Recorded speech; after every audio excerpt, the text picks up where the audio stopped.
Ei, fanàtics de la llengua, com anem?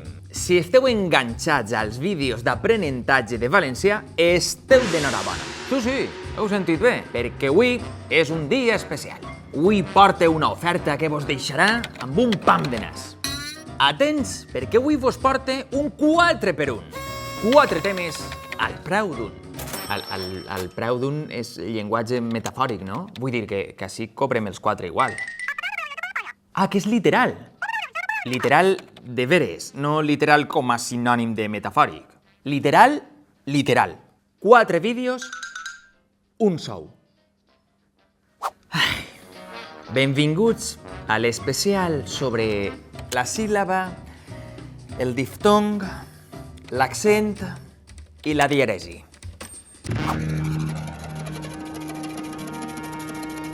Comencem amb un joc de preguntes i respostes. Jo aniré fent preguntes per ací i vosaltres heu de respondre des de casa o des d'on estigueu. Heu de respondre tots, Que ningú es quede callat.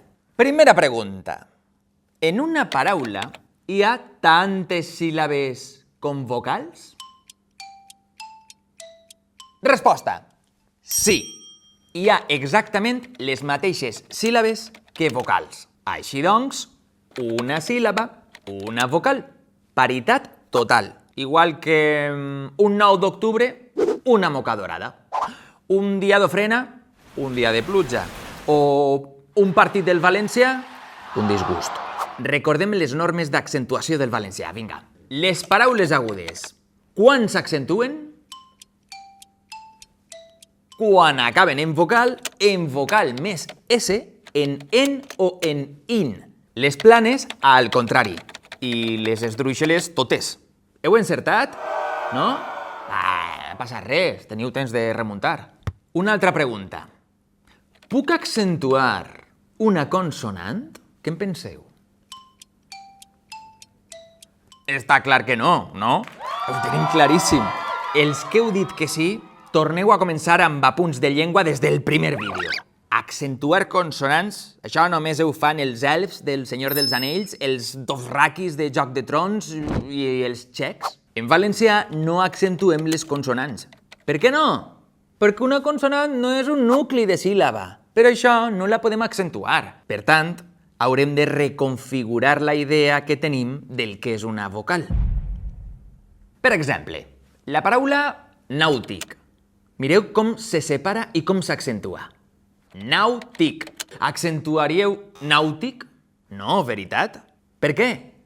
Perquè la U, així, no és nucli de síl·laba i, per tant, no podem accentuar-la. Nàutic.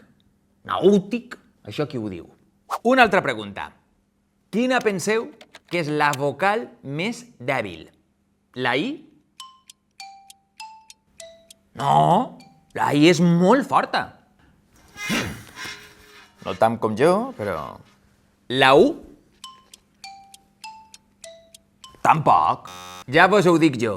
I ara vos explicaré per què la vocal més dèbil és la E. Per què? Perquè fa de suport quan tenim consonants a inici de paraula i les volem pronunciar. Esport, esquets...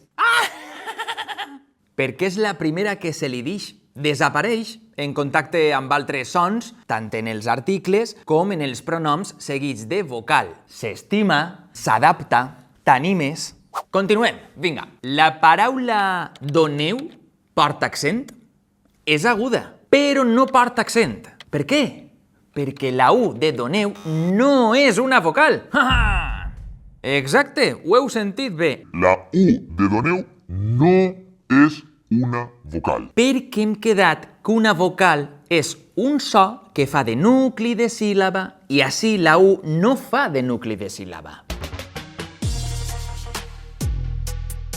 Per tant, doneu és una paraula aguda que no acaba en vocal, no acaba en un so que siga nucli de síl·laba. I aleshores, la paraula doneu portarà accent? No, perquè és aguda i no acaba en vocal. Ho veieu? Acaba en una U que no és nucli de síl·laba. Això ja ho acaba de dir. La I i la U no són gens dèbils. Anem junts a CrossFit, els tres, la I, la U i jo. Oh, yeah. En realitat, la I i la U es podrien considerar com les vocals més fortes, ja que poden fer de nucli de síl·laba, de semivocals i fins i tot fer de consonants. Iogurt, guant. Ara passem a veure què és una síl·laba. Este gràfic meravellós que apareix així no és un quadre del MoMA de Nova York, ni l'Espolí de la Fallera Major d'Alzira. Ens trobem ni més ni menys que davant de l'estructura de la síl·laba. La síl·laba està composta pel nucli i pels elements marginals, un que va anticipat i un que va posposat. Sempre ha d'haver-hi algun element en el nucli, o cim, de la síl·laba, mentre que l'atac i la coda poden estar ocupats o buits. Atenció ara, a la fantasia que vos porte. Un quadre del Museu de Belles Arts de Castelló que ara vos recite. G més U més A. Guatlla. Aguantar. Q més U més A. Quadre. Pasqua. G més U amb dièresi més E. Llengües. Següent. Q més U amb dièresi més E. Qüestió. Eloqüència. G més U amb dièresi més I. Ambigüitat. Lingüística. Q més U amb dièresi més I. Obliqüitat. Aqüífer. G més U més O. Linguovelar. Llengüota. Q més U més O. Quòrum. Quotidià. Així tenim exemples de la I i de la U quan no fan de vocal, quan fan de semivocals, de semiconsonants o fins i tot de consonants. Ho veieu? Iat, caiac, iaia, uacari, creuar, fideuada, balleta, rèiem, cacauet, mouen, teues, uis, alauí, iot, iogurt, escaiola, seuós, brouós, iuca, iugoslau. Espero que tots estos exemples no vos generen ambigüitat en el subconscient. Mireu la paraula aigua. Tenim un diftong decreixent i un diftong creixent. Ho veieu? Primer baixa, com el compte corrent conforme avança el mes, i després puja, com el compte corrent quan per fi cobres. Per cert, això de cobrar, estem a 30, tios. Ara fem memòria de què eren els diftongs, que segur que aquest dia de classe de tercer d'ESO estàveu despistats. Jo també estaria mirant. Mireu quina taula més bonica. Tenim el diftong creixent i el diftong decreixent. Els diftongs creixents són la A, la E i la O seguides de la I i de la U, més la I i la U combinades. Exemples de diftongs acabats amb la I. Mai, jersei, heroi, arruixar. La frase es fa ella soles. Mai he vist un heroi amb jersei arruixant la ciutat. Bé, ja l'hem vist tots. Exemples de diftongs acabats amb la U. Pau, deure, pou, llu, pou o pou, de les dues maneres. La frase també es fa ella soles. Ara que ja sabem que aquest heroi existeix, esperem que el seu deure siga aconseguir la pau, treure la ciutat del pou i veure com llu eixe jersei. Els diftongs creixents són gua, gue, gui, guo, gu, qua, cue, cui, quo, cu. Això no penses repetir-ho, que segur que estareu fent memes de mi dient guac, guac, guac, guac, guac, guac. Compte perquè, a diferència del castellà, la I i la U davant de la A, de la E i de la O no fan diftong. És molt important que això ho tingueu clar, perquè fa que canvie l'accentuació i la pronúncia de moltes paraules en comparació amb el castellà. Història, estudia, ciència, cantaria... Cantaria no porta accent, Havia tampoc. Ciència és esdrúixola, entre altres. Ara que no en sent ningú, la veritat és que el jersei era preciós,